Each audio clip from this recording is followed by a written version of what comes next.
The momentum ball is rolling, my friend, and it's gathering pace and starting to rumble. A classic Unai Emery away performance at the venue where he won his first ever away game since joining Aston Villa. And let me ask you this. Would you rather your team be in its best form at the beginning of the season or at the business end of the season? Presented by 24/7 Services, let's review the key issues and moments that define Brighton 0, Villa 3, morning record. This is coffee.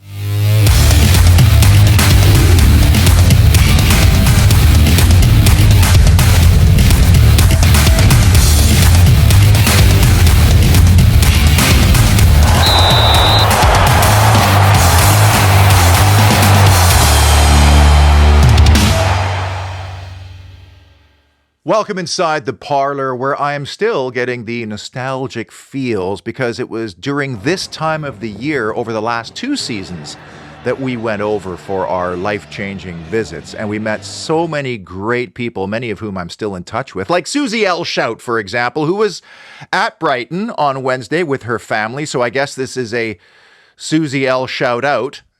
And also last year I met Andrew Rose, who used to work with the Villa Academy at Bodymore Heath, and he still has his co-branded Holy Trinity Show 24/7 coaster proudly displayed at the Apollo Sports Injury Clinic in Telford. You were watching the Holy Trinity Show. I've done some walks to stadiums in my time, but this one, walking through a farmer's field to the Amex. Oh, the joy.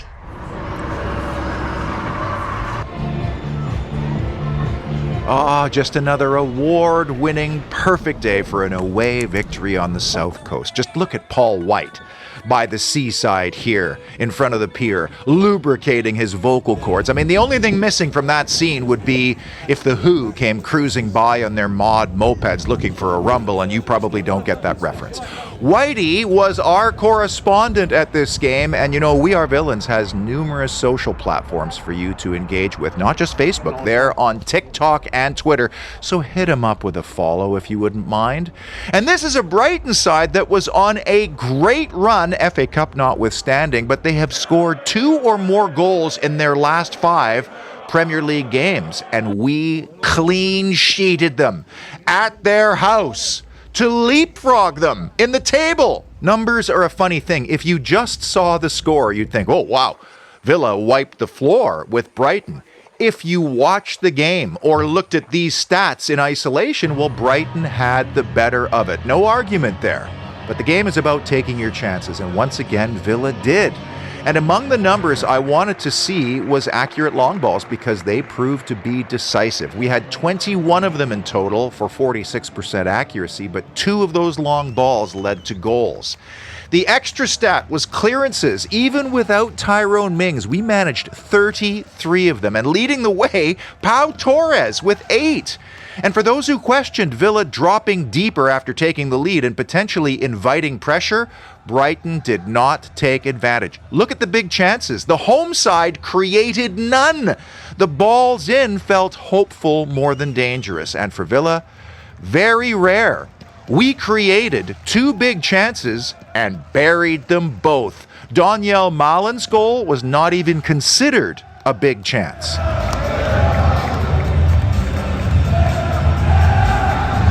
Before we get into Wednesday, it's a very healthy sign when your club's youth teams are going far in cup competitions or doing well in the league. And the U18s showed some real character in beating Manchester United on penalties in the FA Youth Cup semi-final, so they will now host the final. And the hero turned out to be goalkeeper Sam Proctor, who has clearly been attending Emi Martinez's dark arts tutoring sessions, because he was magnificent. We should have won the game in normal time because we created some real chances. But man, we are clearly identifying good talent early, which is hard to do, and developing it through coaching accordingly.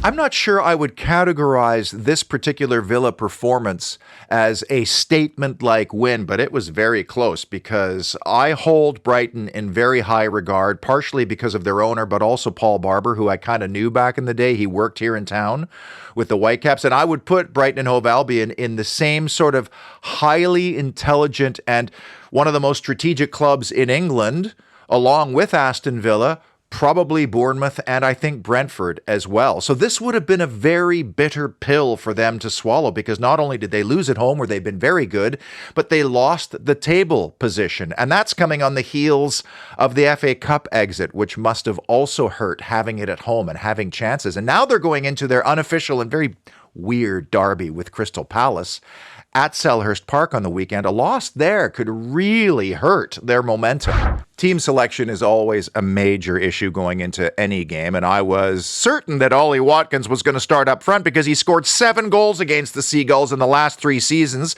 He set up another 2 others.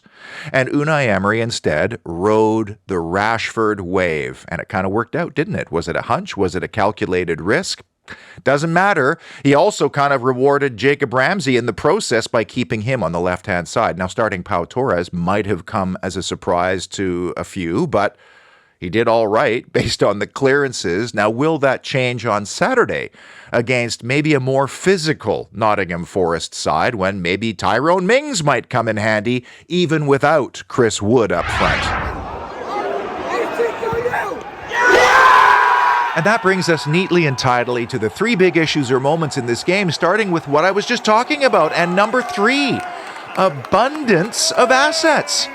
Unai Emery was able to rest and rotate once again, and then when we had a 1-0 lead, he was able to introduce Marco Asensio, who has been lights out clinical for us. 8 goals already.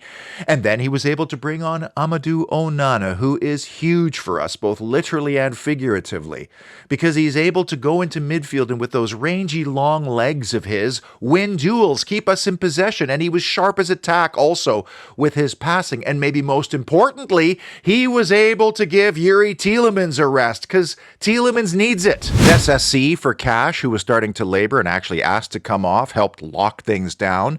Malen for Rogers gets his first goal, the Dutchman, and what a moment that was. I mean, we have options. We have tactical versatility.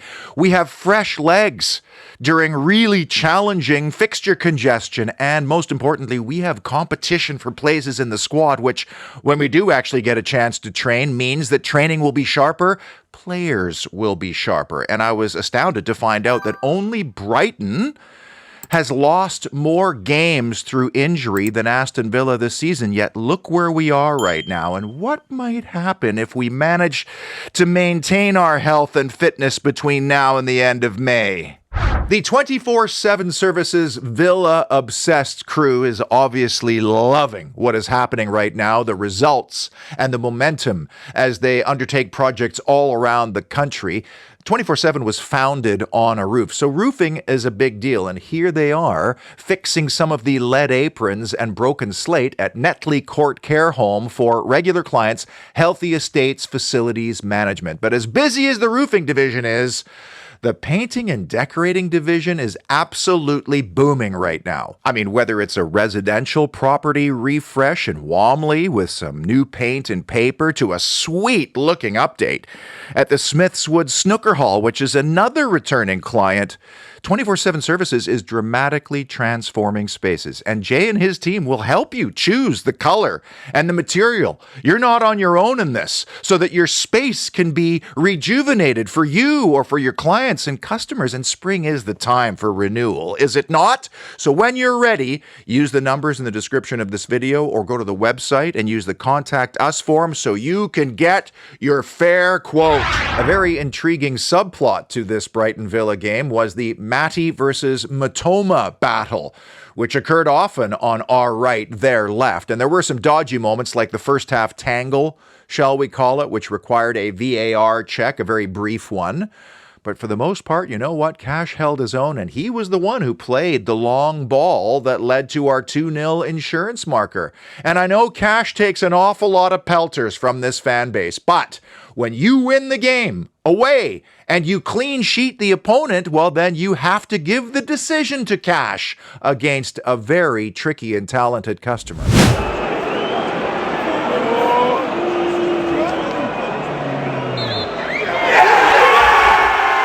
Big issue number 2, VAR vindication.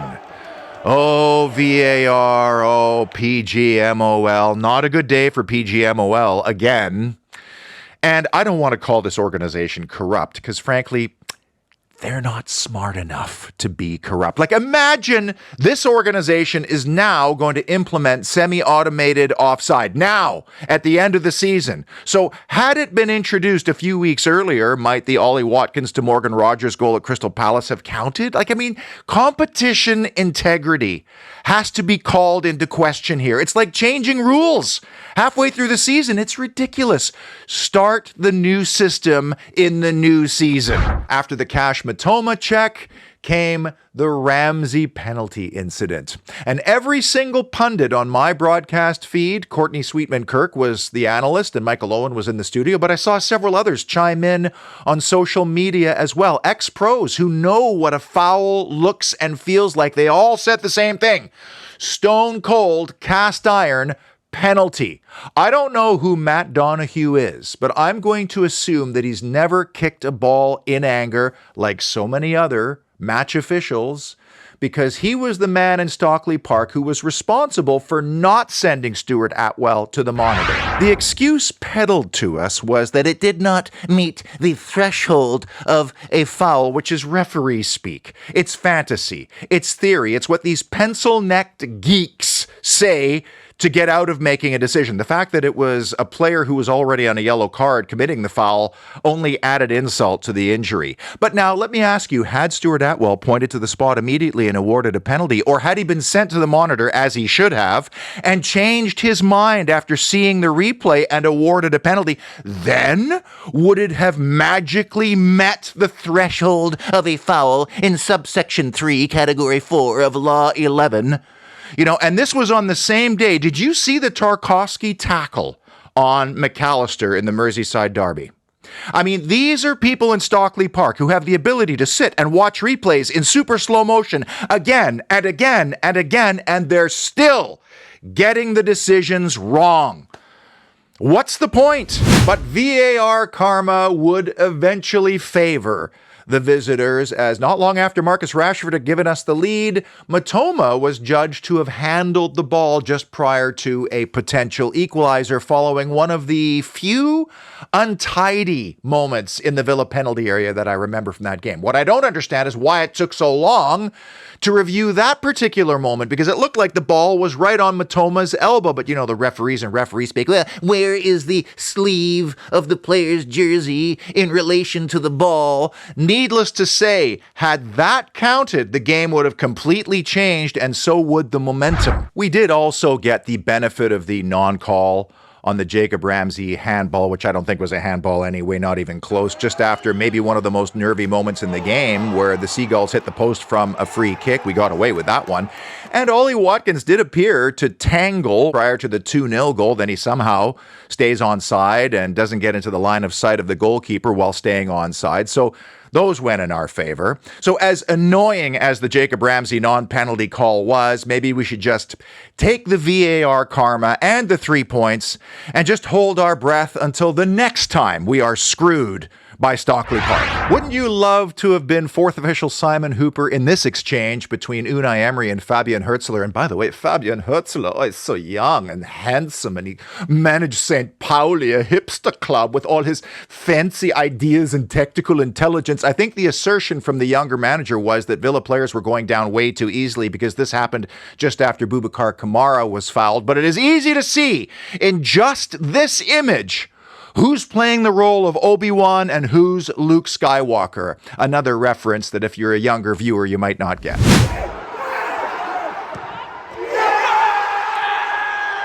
And the number one big issue that defined Brighton 0, Villa 3, momentous Morgan. I hate sounding like a broken record, but that was now the third game in a row where Rodgers didn't appear to be as influential or as involved as we saw earlier in this season. And because it's 3 games, that's no longer a coincidence. That's now a trend. And that makes me think that Unai Emery has tasked Morgan Rodgers with a different focus and different responsibilities when he plays on that right-hand side. Maybe he's saying we need more of a defensive and conservative focus rather than the maverick runs through and past everybody every 10 minutes or so. But who cares how much he has the ball or how many times the play goes through him or how many times he rampages down the middle of the field, leaving opponents in his wake, if Morgan Rogers can set up goals the way he did on Wednesday. And lo and behold, a goal that came from a defensive set piece, a corner no less, straight out of Liverpool's playbook. Rashford makes the run, Rogers clocked it, and all of a sudden we have a game-changing, momentum-changing first goal. It wasn't necessarily the cleanest first touch by Rashford, nor was it the tidiest finish in his career, but isn't it funny how when you're on a roll and in good form, things just seem to go in for you. And by the way, that was Marcus Rashford's 88th Premier League goal, one more than Dennis Bergkamp. Only Rashford has played 22 fewer Premier League games. I know they play different positions and roles, but still I found that quite astonishing. And once again, we saw how the player without the ball makes the play as Rashford broke. But that's useless unless the guy with the ball can deliver an inch-perfect pass while under pressure and with very little backlift, which is exactly what Morgan Rogers does. Our team is starting to figure out that Rashford can get behind defenders, and we have the players now who could find him. But Big Morgs wasn't done there at a time when Villa was actually coming under a bit of pressure. This time, it was Rogers who made the break, and Matt Cash picked him out with a sublimely weighted pass, it has to be said. And Rogers could have gone the whole way himself and cut in on his left, but he wisely does the mature thing by squaring it up to a guy who simply cannot stop scoring in Villa colors right now. 2 assists in the game for Rogers, but he's been doing it all season. And Rogers' play in the last 3 games is almost like this microcosm of the Villa squad and team as a whole. It is professional. It is mature. It is a little bit on the defensive, conservative side, but also opportunistic when the moments arise. And those are good words.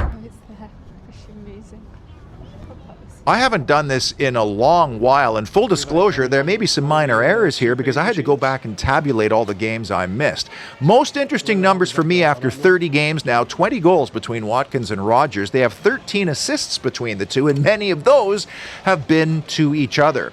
We lost a VAR decision, in my subjective opinion, because the penalty wasn't awarded and Stockley Park should have sent Atwell to the monitor, but we also gained a VAR decision with the handball prior to the potential 1-1 goal. 5 clean sheets now. We need more. Most interesting maybe is the plus-minus numbers in 15-minute increments. We are feasting on the middle half hour, minutes 30 to 60 with halftime in between, and the late goals for and against is getting better thanks to 2 goals on Wednesday. But incredibly, we're still -1 in goal difference on the season. We are not winning that tiebreaker with anybody. The Sill Hill Brewery star performer is Boubacar Kamara, and there's word this week that Aston Villa is about to put a contract on the table, slide it over to his agent that will be breathtaking and historic in nature, which means he's going to be one of the highest paid players in the history of this club. They are literally trying to build the club around Booba, which is what a brewery does around their brewmaster, in this case at Sill Hill Brewery. He's like Unai Emery, Monchi, Chris Heck, and Boubacar Kamara all rolled into one. Holy Trinity show viewers who go to the tap room for the first time in Aston always say the same thing. You walk in and the malt aroma is intoxicating on its own. The beer is proper delicious. The vibe is industrial casual. But the value is extraordinary. You're not paying £7.50 per pint.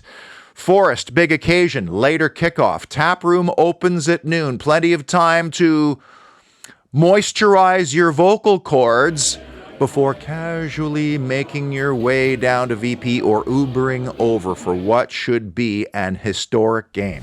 As for that match, the Tricky Trees have undoubtedly been the Premier League story of the season until now. They scored early through Anthony Elanga on Tuesday and hung on to beat Manchester United, but they were by far second best in that game and maybe a little bit fortunate to get the win. And a huge omission is Chris Wood up front, injured during international duty with New Zealand, and so much of Forest's identity is built around the big man up front. Now, if you look at this graphic board and just the squad value alone, Nottingham Forest has overachieved this season. Good for them. Love the story. I'm actually happy for them, but Villa has the better squad and should easily be favored on Saturday. And by the way, we somehow got older in this average age category, and we've lost national team members. I don't know what happened since the last time I did this. As for Saturday, Ola Aina hobbled off injured on Tuesday, and I don't think he's going to be available for the weekend, and his natural replacement would be Alex Moreno, who's ineligible to play on Saturday. And I thought we were a bit hard done by based on the performance at Forest earlier this season, and I have mad respect for what they've done and for the work Nuno has done, because every once in a while the right manager just shows up at the right time with the right squad of players. And they will have an extra day of rest heading into Saturday, but that's not going to matter because we have the better squad. These are two teams on quite a roll. Two freight trains on the same track heading for a major collision. And Villa's been very good at home, but in order to climb the table, you got to turn a draw into a victory. And 3 points on Saturday would cap off some kind of week. Make it 3-0 wins in a row in all competitions, and for only the second time this season, back-to-back away wins since the first 2 away games of the season at West Ham and Leicester. We've cleared comfortably the first 2 of 8 hurdles this month. Is it 8? Because they moved that Manchester City game to an awkward place. It's now Newcastle, Manchester City, FA Cup semi-final. Come on. But this weekend represents one of the taller obstacles in this incredible sprint to the finish. Until Forest, savor it, enjoy it, and get ready.